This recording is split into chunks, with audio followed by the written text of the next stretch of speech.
I'm going to show you how to know precisely where enemies are spawning at any given time. And this is something pro players and streamers will be doing from day one, so it's not something you really want to fall behind on if you care about performance. Before I get into it, let's test your spawning intuition with this example. I'm about to spawn at D. Where exactly am I going to pop out? With whatever information you can glean from this, choose a spot.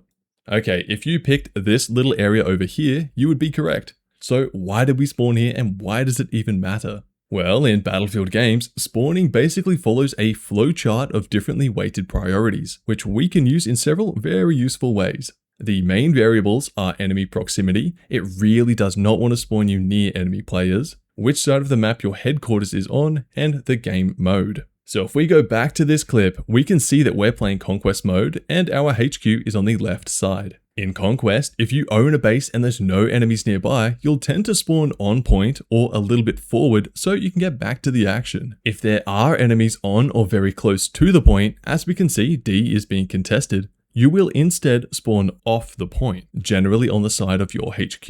And if you pay close attention, you can even see an enemy running across the base in the live feed, which is some great info to have before spawning, by the way. So after accounting for the mode and what side of the map our HQ is on, the last thing to consider is enemy proximity. We can see there's an enemy at this corner, which basically means spawning anywhere around this player is out of the question, unless you're squad spawning on these guys. And we also know there's a player deeper in the base, both because we have a dead teammate here and because of the live feed camera. Now, I don't know the exact spawn points for this map yet. There may be some options in these buildings, but considering they own C, E, and their HQ is here, and they push the point from this corner, it's fairly safe to assume there's enemies somewhere around here. So what do we have left? There's this corner, but spawning there while an enemy is so close to it isn't really fair, so what's left? Well, this corner. It's on the HQ side, it's off the point, and it's tucked away out of line of sight. All in all, a reasonable and fair place to spawn me in this situation. And the reason why being able to predict this is important becomes evident if we watch what happens next.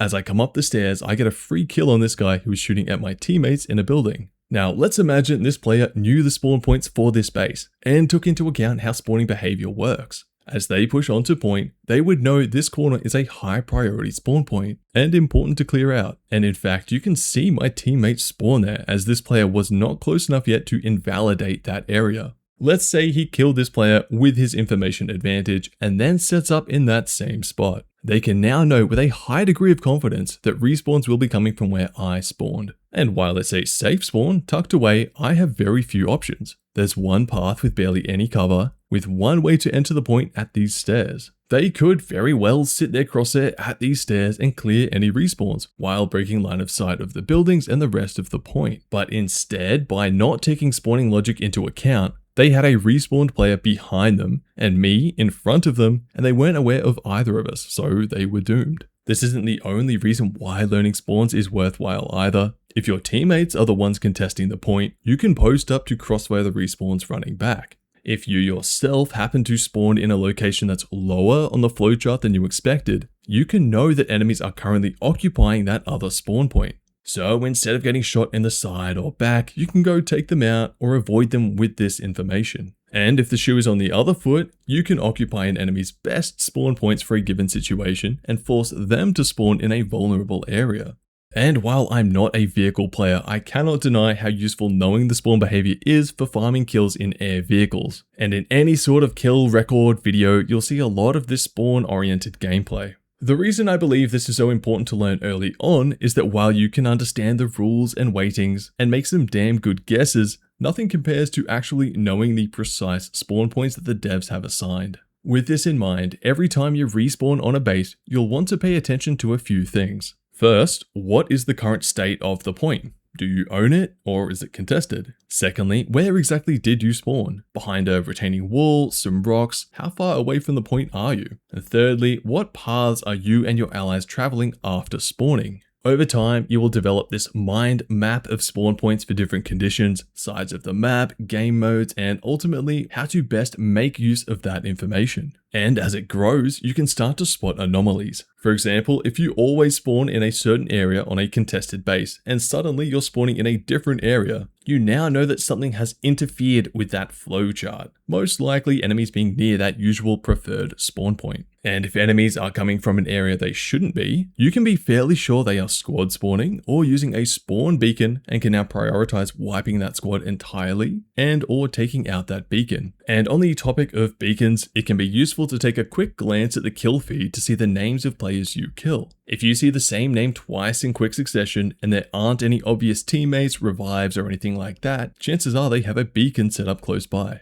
I think to bring this all together, let's go through a few quick fire challenges. Here, I'm about to spawn at C, and I've just realized the camera is pointing at the toilet, which is a bit sus if you ask me. Anyway, quickly choose a predicted spawn point for me. And perhaps surprisingly, I spawn way back here near the edge of the map. C wasn't even officially contested, but we have to remember, enemy proximity is the main determining factor. So we can assume there are enemies along here. Knowing this, we could perhaps hold this angle and try to stop them from entering the point, or maybe cross the road and flank the enemies watching C. And that's apparently what I decided to do in this situation. I set up a sneaky spawn beacon and go for some easy kills. Oh, and I DC'd or something in this clip, which is a waste of a nice flank. And finally, let's take a quick look at Breakthrough and how the mode changes things a bit. So the main difference here is that defenders will spawn much further back under almost any circumstance, giving the attackers a chance to push up after kills. Here, there is only one enemy contesting the point right at the edge, so where do you think I'll pop out? Well, it was way back here, and that's because enemy proximity is given a huge amount of respect in this mode. And for our last test, here's a tricky one for Breakthrough. Spawning as a defender at B, where will I pop out? Well, we have enemies along here, and because it's Breakthrough, that should push our spawn way back. But there's a tank right in this nice spawn point. So is it going to push us all the way back to HQ, even though we clicked B? Let's find out. And the answer is this little corner in the back street, mainly due to the process of elimination. You can imagine each enemy having some big spawn denial aura, and these little pockets are all that's really left before the game has to serve up some truly bad spawns. To recap and summarize everything, learning the spawn points and logic is fairly easy and a low effort way to gain a lot of extra information to guide your gameplay. Knowing where enemies are or where they should be makes things so much easier. And to top it off, it helps to avoid frustrating moments like being shot in the back or side from some angle you weren't expecting. If you found this video helpful, please consider liking it and subscribing for more content like this. And if you're looking to improve your aim, check out my Clawmate mouse mods, sleeves, and more over at struthgaminggear.com. Thanks so much for watching, and I'll catch you in the next one. Holy shit. You can't take anymore. Oh shit! Let me get that!